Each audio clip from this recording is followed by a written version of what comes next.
Alright, this is Mr. Gillum, and today what we're going to be learning about is how to find the area of a trapezoid. And so let's just introduce trapezoids first of all. If you look down here at the diagram, this is what a trapezoid looks like. And one of the qualities of a trapezoid is that it has one set of parallel sides. Now, when I say parallel, what I mean is they'll never intersect. They go right next to each other. So these arrows indicate that these two lines are parallel. They're never going to touch each other. They go exactly across from each other forever. And so with the trapezoid, that's one of their characteristics. When we talk about rectangles, we have two pairs of parallel sides of lines that will never cross. Or squares, they have two parallel sides. And so that's one of the things that makes trapezoids different than squares or rectangles or sometimes other parallelograms or quadrilaterals. There are names to each side of the trapezoid. And the name of the parallel sides we call the bases. So as you can see, these are called the bases, and there's two bases.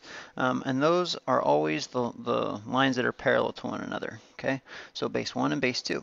There's also two legs, and those are just the lines that connect the bases together. Okay, those are called legs. And so bases and legs. We've already kind of talked about bases with triangles, but a trapezoid actually has two bases, and those are both the parallel sides from one another. Now, trapezoids can vary in size and shape. They don't all look the same. They're not all perfect trapezoids. But they do have, like I said, that one pair of parallel sides. It's always never going to touch. They're always just exactly right across from each other. And so they could be tall and skinny or short and fat. The bases could be different lengths. And so there's all different types of trapezoids, but it has to have four sides and only one set of parallel lines. So all in all, has to have four sides, one set of parallel sides, and that's what makes it a trapezoid. The area of a trapezoid, similarly to how we found the area of a square or a rectangle or a triangle, we talk about square units, and that's just how many 1 by 1 square units can fit into a trapezoid, and that's how we measure area of things.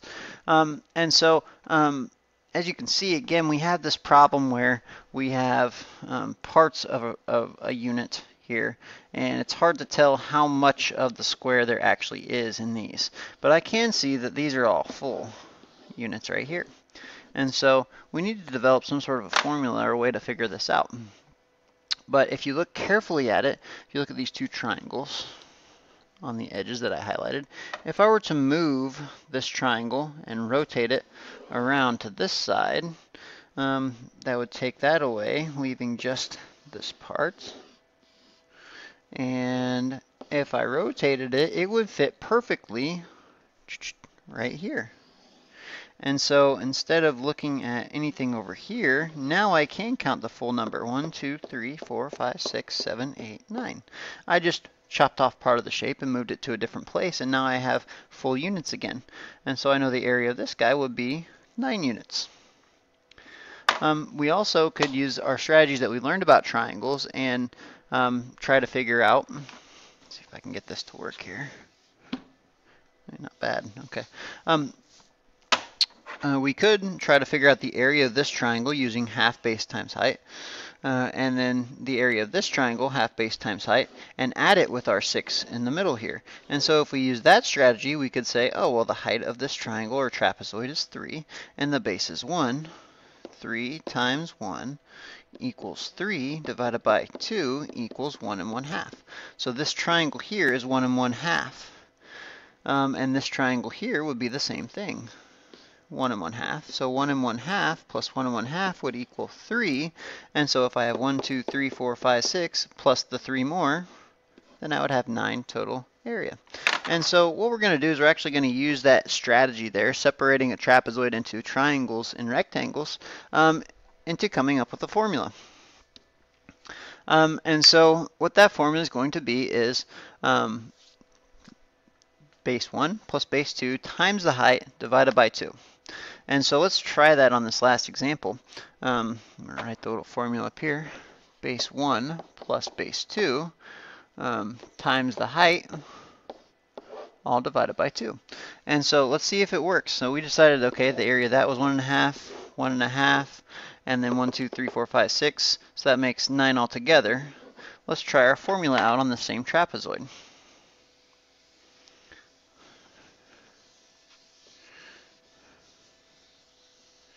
We know the area is 9, so let's follow our formula here. The bases are the ones that are parallel. So the bases would be where I have the green arrows.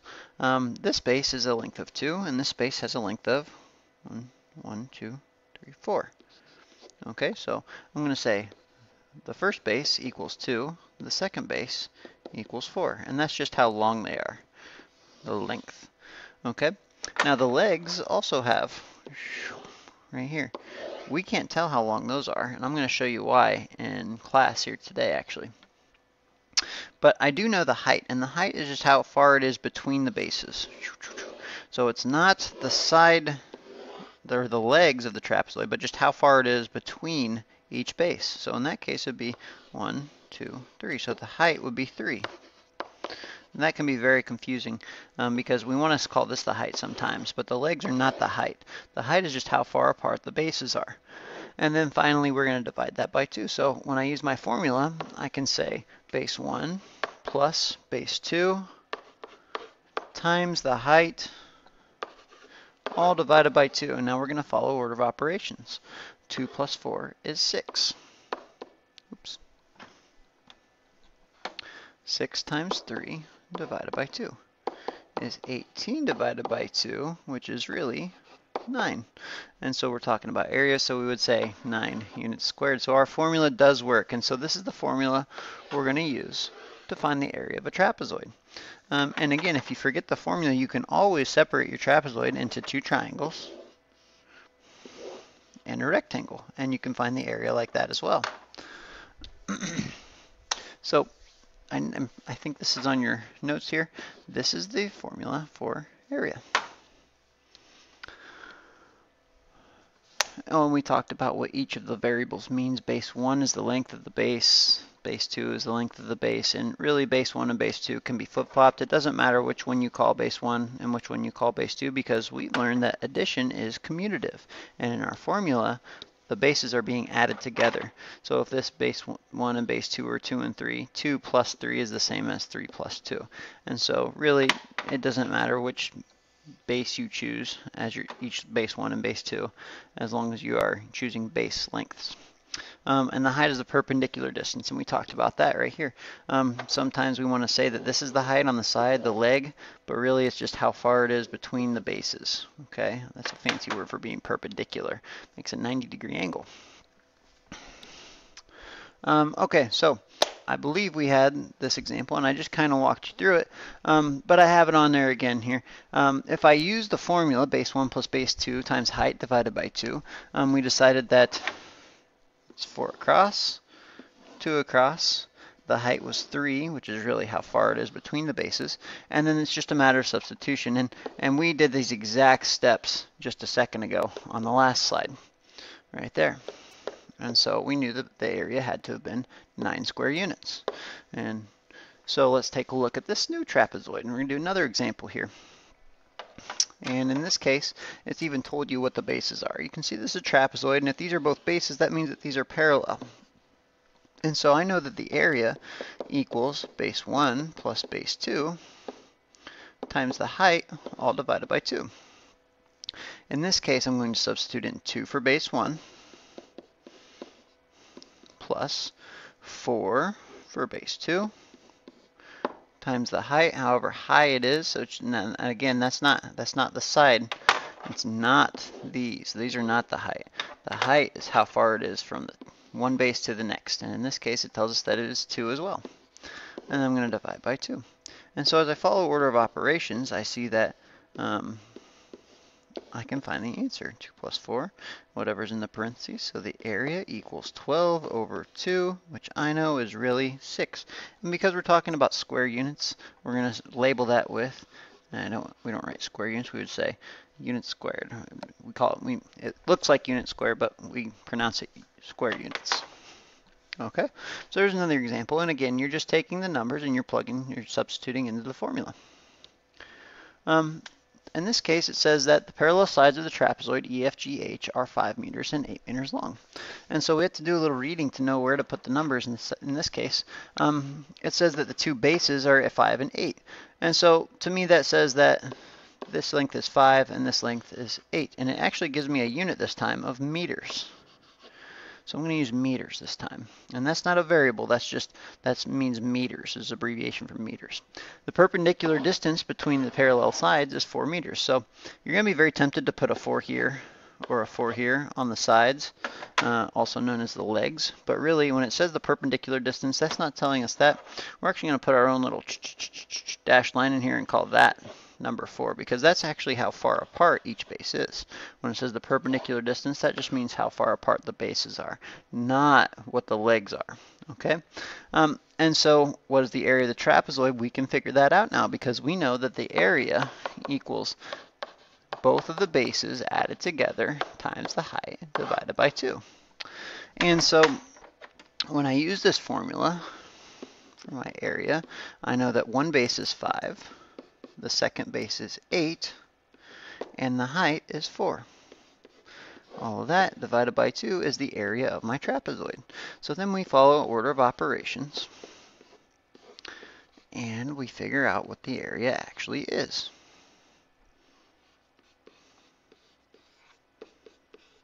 So I know that the area is 26, but I always want to have an area or a label on my answer as well. So what I'm going to do is I'm going to say, if we're talking about meters, instead of using units squared like we have been, or square units, we actually know what the units are. They're meters. So we're going to say square meters. So I'm just going to label it meters squared, just like that. Okay? And so again, this is just basically a formula substitution exercise for the area of a trapezoid. You add the bases times the height and divide it by 2.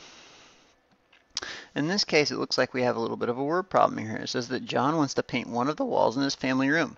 The wall is in the shape of a trapezoid. Find the area of the wall. And so you can see that John's painting his room here. And in this case, we need to make sure we label the bases. I think those sides are parallel, so we're going to call these the bases. So this would be base 1 and base 2, or it could be base 2 and base 1. It really doesn't matter which way you decide. And it looks to me like this is the actual distance between the bases. This is a right angle here. And it looks like this one's not a right angle. So when it says perpendicular, that means it makes a right angle, and that actually tells us exactly how far apart the bases are. So I'm going to say that my height is 6. Now, since I know the formula, what I can do is I can start using substitution.